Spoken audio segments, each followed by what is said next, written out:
Jean-Marc, on a un chef-d'œuvre au milieu de la saison prochaine. On en a plusieurs.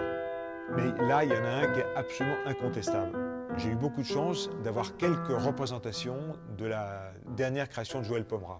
Joël Pomera, on l'a déjà accueilli, en particulier sur ses spectacles à destination du jeune public.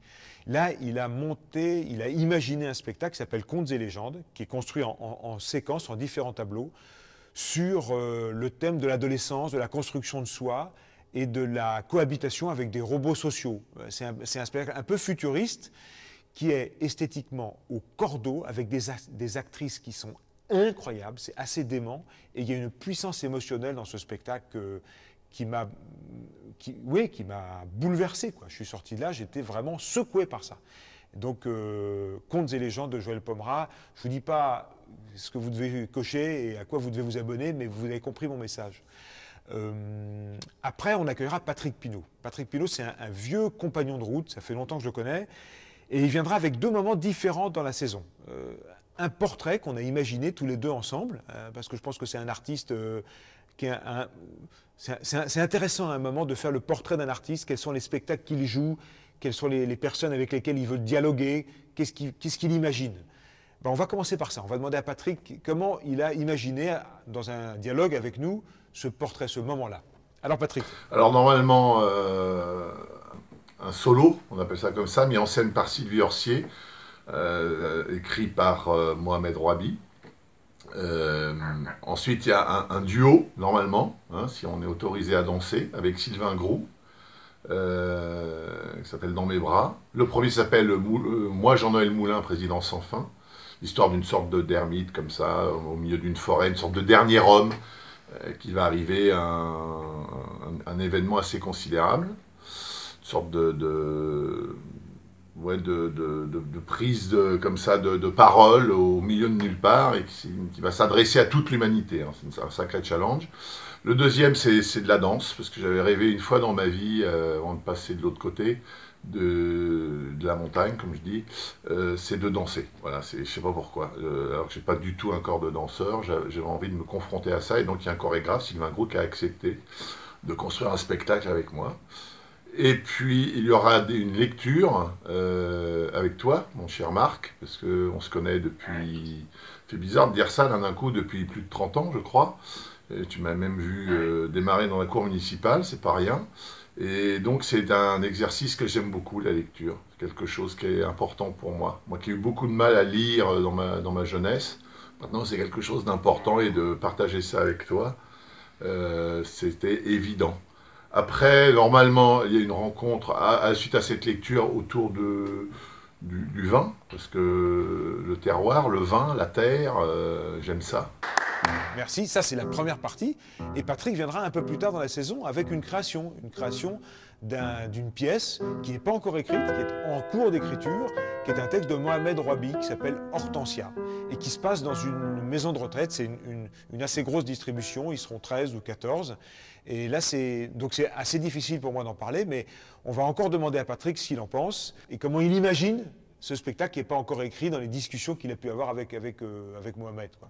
Alors Patrick. Oh, mais je pense que c'est une comédie, je veux dire une comédie humaine. Alors c'est vaste, hein, une comédie humaine. Où les histoires, les fantômes vont réapparaître à l'intérieur aussi de cette maison de retraite. Je crois qu'il y a un résistant célèbre qui va passer. Parce que les personnages d'un certain âge sont hantés par leur histoire.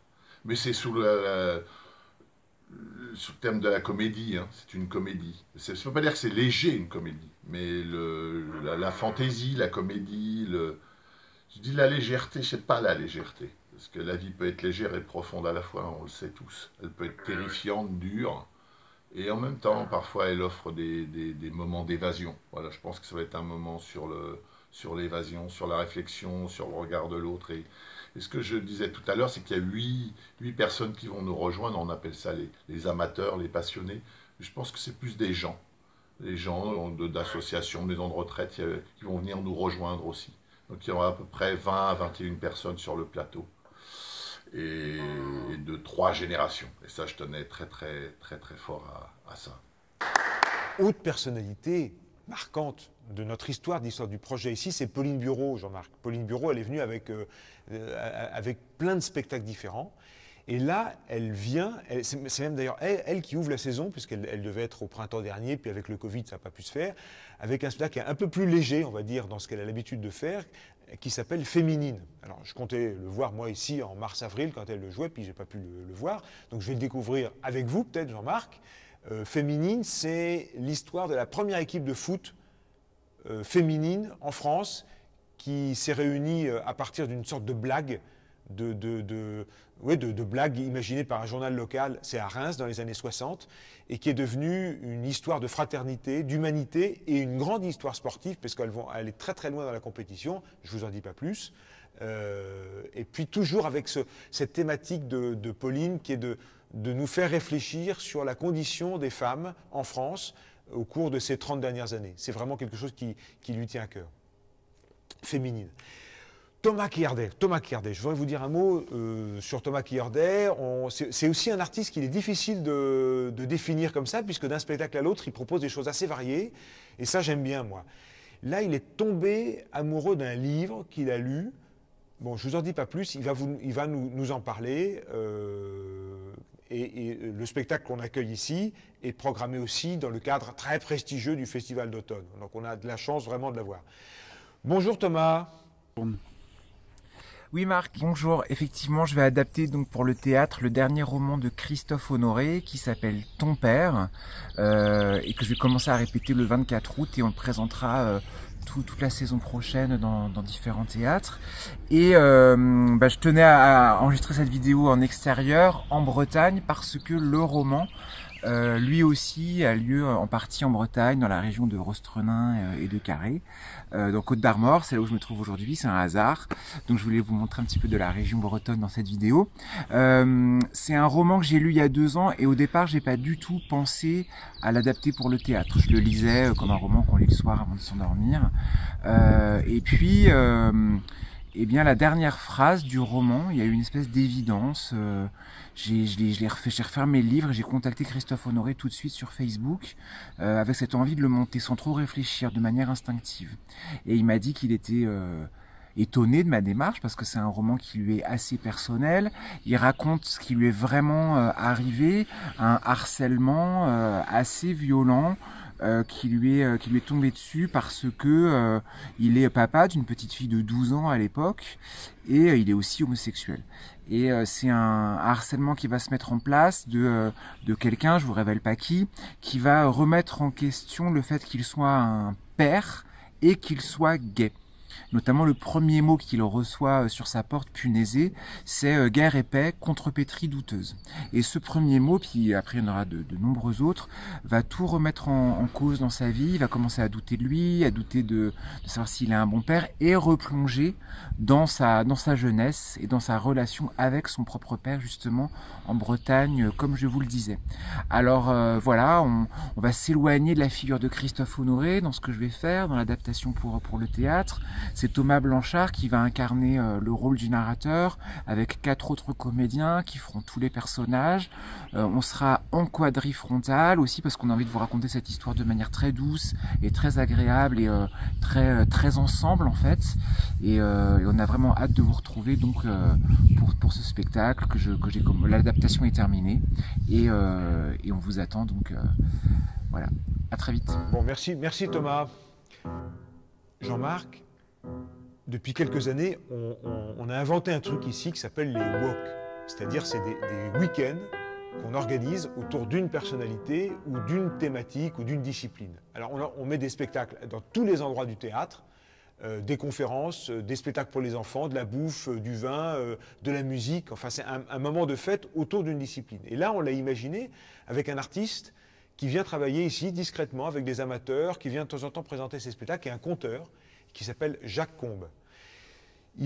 Jacques, il a une particularité, Jacques, c'est qu'il est habité par un sujet qui est brûlant pour lui, c'est comment se fait-il que l'homme s'abîme autant sur une planète qui est en train de se détruire. Donc il est habité par cette urgence c'est un grand humaniste, quoi, mais écorché vif par rapport à tous ces sujets-là. Donc on a échangé beaucoup là-dessus et il nous a proposé des artistes et on a bâti avec lui un walk où il y aura en effet tous ces ingrédients et on l'a appelé Parole engagée, évidemment avec ce que je viens de vous dire. Et puis, on enchaînera après avec un spectacle que je n'ai pas vu là non plus, puisqu'il a été créé à l'autre bout du monde. C'est une œuvre, c'est un texte de Wajdi Mouawad. Et là, c'est un signe que je trouve assez fort, c'est que Wajdi, c'est un grand écrivain, il est aussi metteur en scène, il monte les textes qu'il a écrits. Et comme on sait qu'il va devenir un grand écrivain et qu'on parlera de lui et qu'on le montrera même quand il ne sera plus de ce monde, c'est parce que on voit que déjà d'autres metteurs en scène mettent en scène ces pièces. Et c'est le cas alors Incendie, c'est une de ses plus grandes pièces. Ça raconte l'histoire de deux jumeaux, un garçon et une fille, la pièce commence avec le décès de leur mère, qu'ils n'ont pas vu depuis un certain temps, et ils décident de découvrir, chacun de manière très très très différente, qui était cette femme, quelle était son identité, et d'où ils viennent. Au fond, c'est la question de leur origine, évidemment. Et ça se passe dans un pays qui est en guerre, qui n'est jamais nommé. Wajdi est libanais, d'origine libanaise. Et là, c'est un ancien acteur de Wajdi qui s'appelle Victor de Oliveira, qui est mozambicain, et qui a décidé de monter ce texte avec des acteurs et des actrices du Mozambique, pays qui a connu aussi une guerre civile.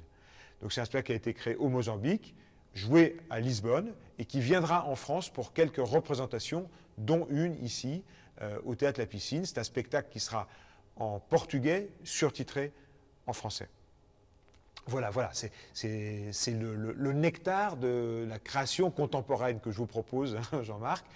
Je vous dirai quelques mots un peu plus tard des couleurs de l'air de Igor Menjinski. Bon, voilà, j'espère qu'on aura la chance de vous voir à ces spectacles. Merci en tout cas d'être là.